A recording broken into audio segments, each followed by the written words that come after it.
ऑक्साईडमुळे.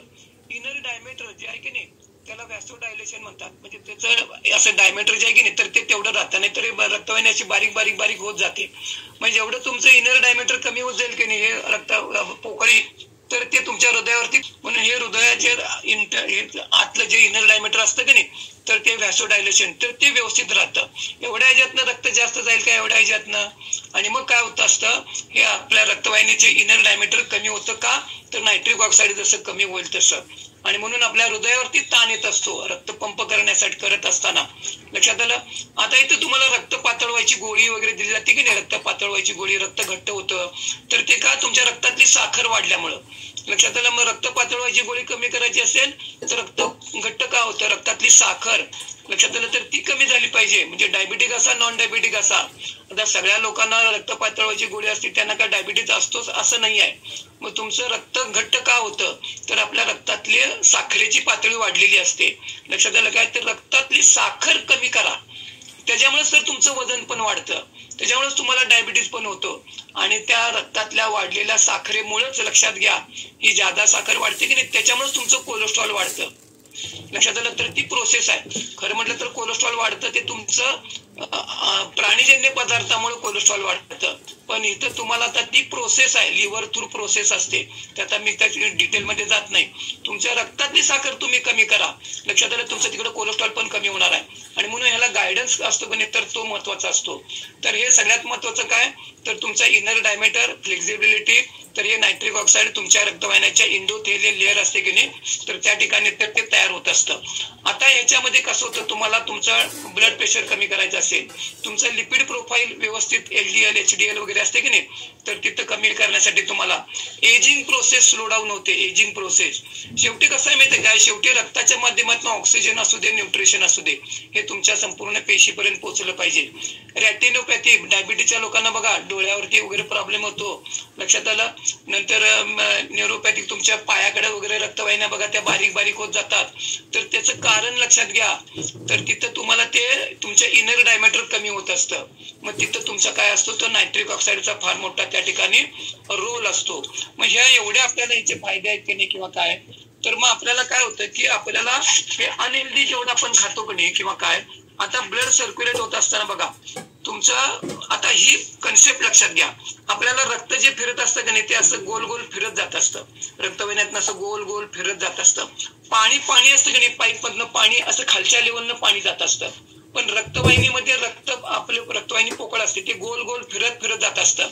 आणि जेवढं तुमच्या रक्तातली वाढलेली साखर आहे, लक्षात घ्या, मी तुम्हाला आता सायन्स सांगायला लागलो, हे तुमची इंडोथेलियल लेअर जिथं नायट्रिक ऑक्साईड तयार होतं तर ते डॅमेज का होतं, लक्षात आलं का. ते डॅमेज पहिला करू नका, ते डॅमेज का होतं ते लक्षात घ्या. तर जेवढ्या तुमच्या रक्तातली वाढलेली साखर, जेवढी ती प्रमाणात साखर असते की नाही, रक्तात साखर असणारच आहे, त्याच्याशिवाय तुम्ही जगू शकणार नाही. मग ही ज्यावेळी वाढते की नाही, मग तुम्ही डायबिटिक असा जर नॉन डायबिटिक असा, प्री डायबिटिक मध्ये सुद्धा तुम्हाला औषधं चालू नसतात, तर तुम्ही प्री डायबिटिक मध्ये असता, तुमच्या रक्तात वाढलेली साखर असते. मग ही रक्तात वाढलेली साखर जी असते की नाही तर तुमचं इंडोथेलियल लेअर जे जिथं नायट्रिक ऑक्साईड तयार होणार असतं तेच डॅमेज करतं. मग काम कशावर करायला पाहिजे, मला माझं नायट्रिक ऑक्साईड जर वाढवायचं असेल, मला हार्ट रिलेटेड प्रॉब्लेम जर झाला नाही पाहिजे, तर काय करायला पाहिजे, लक्षात घ्या. तुमचं वजन वाढतं वाढलेल्या रक्तातल्या साखरेमुळं, तुमचं आरोग्य बिघडतं रक्तातल्या वाढलेल्या साखरेमुळं. मग रक्तातली साखर वाढते कशामुळं, सिंपल कार्बोहायड्रेट, साधे कार्बोहायड्रेट, गोड पदार्थ आपण खातो, मग त्यानं रक्तातली साखर वाढते. तुम्ही डायबिटिक असा नॉन डायबिटिक असा, आणि जेवढी रक्तात वाढलेली साखर तेवढं तुमचं इंडोथेलियल लेअर जिथं तुमचं नायट्रिक ऑक्साईड तयार होतं ते जर डॅमेज होत असेल, तर किती तुम्ही नायट्रिक ऑक्साईड जरी तुमच्या पोटात गेलं, कारण का ती लेअर तुमची डॅमेज झाली आहे. कारखाना जर तुमचा तिथं जर वीक असेल तर प्रोडक्शन कसं तयार होणार. आणि म्हणून का रक्तातली साखर लेवल मध्ये पाहिजे, डायबिटिक असा नॉन डायबिटिक असा, रक्तातली साखर लेवल मध्ये वजन आपोआप कमी होतं, लक्षात आलं. आणि मग हार्ट रिलेटेड तुम्हाला जर प्रॉब्लेम नको असेल, ही रक्तातली साखर वाढून देऊ नका, कारण का ते रक्त फिरत असताना गोल गोल फिरत जातं, आणि ते गोल फिरत असताना ते इंडोथेलियल लेअर डॅमेज करतं की जिथं तुमचं नायट्रिक ऑक्साईड प्रोडक्शन तयार होत असतं. मग हे आपण घेतो कणी, तर तिथं काय होतं, तिथे ते नायट्रिक ऑक्साईड तयार होत राहतं. लक्षात आलं तर तो गॅस फॉर्मेशन मध्ये असतं आणि मग तुमची रक्तवाहिनीचं इनर डायमीटर व्यवस्थित राहतं, तुमची ती लवचिक राहते वगैरे जे आहे की नाही किंवा काय, मग तुम्हाला ते रक्त शेवटी प्रवाहित झालं पाहिजे संपूर्ण तुमच्या हृदयाच्या माध्यमातून. कसं ते रक्ताच्या माध्यमातून ऑक्सिजन असू दे किंवा न्यूट्रिशन असू दे ते पोचायला पाहिजे ना. मग ते इनर डायमीटर जर तुमच्या रक्तवाहिन्यांचे जर कमी व्हायला लागलं की नाही तर ते तेवढा प्रेशरनं किंवा तेवढा फ्लो जो असतो तर तो रक्ताचा व्यवस्थित पोचत नाही तुमच्या कुठं, तुमच्या पेशीपर्यंत. आणि ऊर्जा कुठं तयार होणार, तुमच्या पेशीमध्ये ग्लुकोज प्लस ऑक्सिजन तुमचं मायट्रोकॉन्ड्रिया असतो ना तर तिथं ते तयार होत असतं. मग लक्षात आलं. आणि म्हणून मग जिथं जिथं कुठं का नाही हे गायडन्स खाली जर तुम्ही काम केला का नाही आणि म्हणून तुम्हाला काय खायचं, किती खायचं, केव्हा खायचं, ह्या बऱ्याच गोष्टी असतात. नाहीतर मी इथं नुसतं घेतो आणि माझ्या सगळ्या लगेच माझ्या इंडोथेलियल लेअर चांगली झाली आणि नायट्रिक ऑक्साईड तयार व्हायला लागलं. पहिला तुमचं ते इंडोथेलियल लेअर हे रक्तवाहिन्याच्या आतलं डॅमेज का होतं तिकडे काम करायला सुरुवात करा. मग तुम्ही इकडे घ्यायला लागला, मग तुमचं काय व्हायला लागलं, इनर डायमीटर व्यवस्थित, ब्लड फ्लो व्यवस्थित व्हायला लागला, नायट्रिक ऑक्साईड व्यवस्थित व्हायला लागलं, तयार व्हायला लागलं. ते प्रोडक्शन तयार व्हायला हे काय होतं, 10 ग्रॅम जेव्हा तुम्ही रोज घेता तर त्यावेळी तुम्हाला चांगल्या प्रकारे ते नायट्रिक ऑक्साईड तयार व्हायची प्रोसेस ती चांगल्या प्रकारे होते. लक्षात आलं. आणि मग तुम्हाला ब्लड प्रेशर सुद्धा कसं असतं, ब्लड प्रेशरचं पण त्याचं कारण ते असतं. मग ते इन्शुलिन रेजिस्टन्स वगैरे तो आणखीन भाग आहे तो वेगळा. मग तुम्ही तिकडे काय ते इन्शुलिनमुळे तुमचं पाणी पकडतं, मग ते रक्ताचा व्हॉल्यूम वाढतो, ते आणखीन ते गाणं आणखीन वेगळं, रक्तदाब वाढतो. पण इकडे तुम्हाला नायट्रिक ऑक्साईडची इनर डायमीटर कमी होतं का नाही तर त्याच्यामुळे तुमचा हृदयावरती ताण येतो पंप करत असताना किंवा काय. आणि मग तुम्हाला जास्त दमतो, थकतो. बघा आपण हृदयाला जास्त पंप करावं लागतं, जिना चढला की किंवा हृदयाला जास्त काम करावं लागतं. लक्षात आलं तर तिकडं. तर आता याचा नायट्रिक ऑक्साईडचा तुम्हाला बघा प्री वर्कआउट म्हणून सुद्धा एक्सरसाइज करायच्या आधी सुद्धा उपयोग होतो. आपण एक्सरसाइज करतो की नाही तर त्यावेळी तुम्हाला जास्त ऑक्सिजनची गरज असते, ब्लड सर्क्युलेट होत असतं.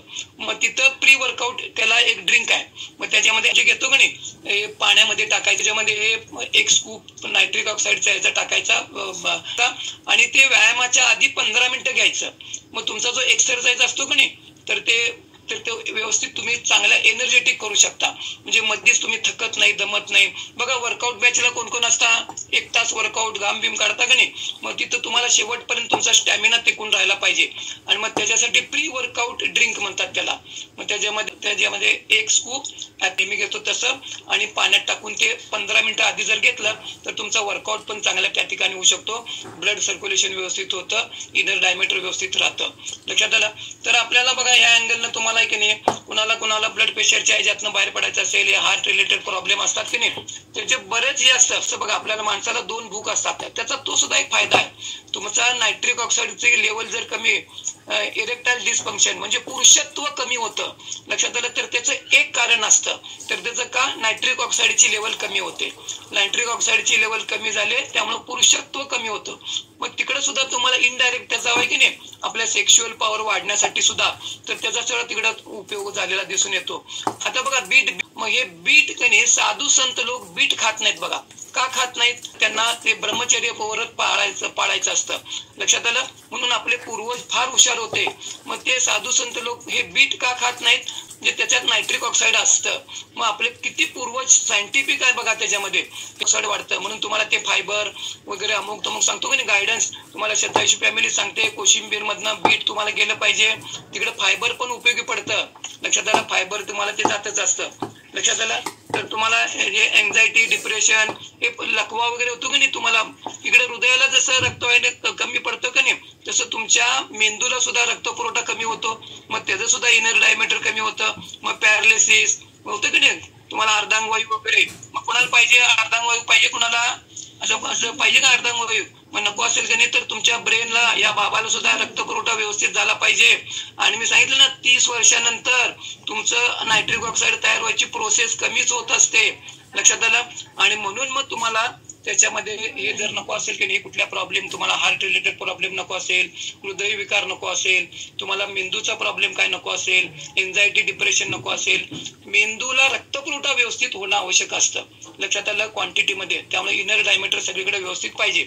आता त्याच्यामध्ये व्हिटॅमिन सी, व्हिटॅमिन ई वगैरे आहे की नाही तर ते त्याच्यामध्ये का विथ कॉम्बिनेशन, म्हणजे तुम्हाला एल-आर्जिनिन जे आहे की नाही तुम्ही जे शेक घेतात त्याच्यामध्ये सुद्धा ते प्रोटीन, मग त्याच्यापासून काय होतं तुम्हाला ते व्हिटॅमिन सी, व्हिटॅमिन ई का घातलेला आहे विथ कॉम्बिनेशन.